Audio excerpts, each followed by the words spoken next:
নমস্কাৰ বন্ধু বান্ধৱীসকল, মোৰ অন্য এটা ভিডিঅ'লৈ স্বাগতম জনাইছোঁ। আজি মোৰ মানুহজনে ছাগলীৰ কাৰণে দানা বনাইছে। যিহেতু বতৰ ডাৱৰীয়া, সেয়েহে ভালেকেইটা ছাগলী থকাৰ বাবে মানুহজনে দানা বনাওঁ বুলি লৈছে। চাওকচোন কি কি দিছে। কচু কাটি লৈছে, এফালে কল কাটি লৈছে, আকৌ বিলাহী লৈ লৈছে। বিলাহীখিনি বাৰু আমাৰ বাৰীতে লাগিছিল, বৰষুণ দিয়াৰ বাবে পৰি সৰি গ'ল যে, সেইবোৰ বুটলি আনি ধুনীয়াকৈ ধুই লৈছে।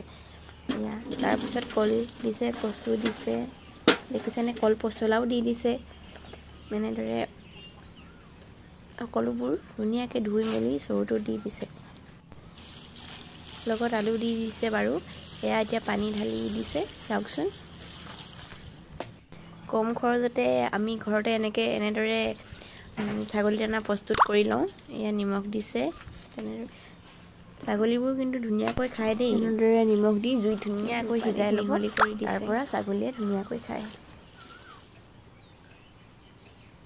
দেখিছে, ইয়াৰ পলিচ দি দিছে। আকৌ যিহেতু ছাগলী ভালেকেইটা আছে, সেয়েহে সৰহকৈ বনাবলগীয়া হয়। লগতে কেতিয়াবা হাঁহকো দিয়া হয় দেই। হাঁহকেইটাও বাৰু ধুনীয়াকৈ খায়। হাঁহ আৰু ছাগলীৰ কাৰণে ধুনীয়াকৈ উপযুক্ত দানা হৈ পৰে।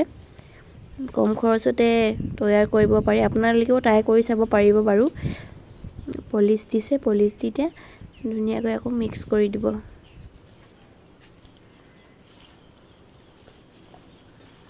ইয়াত দেখিছেনে, ধুনীয়াকৈ মিক্স কৰি দিছে।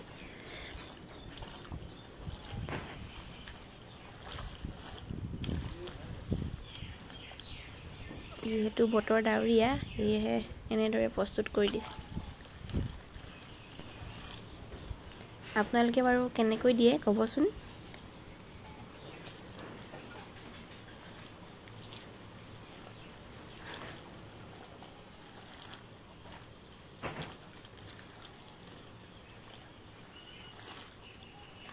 লগতে চাউলো দি দিছে, যাতে খাবলৈ ধুনীয়া হয়।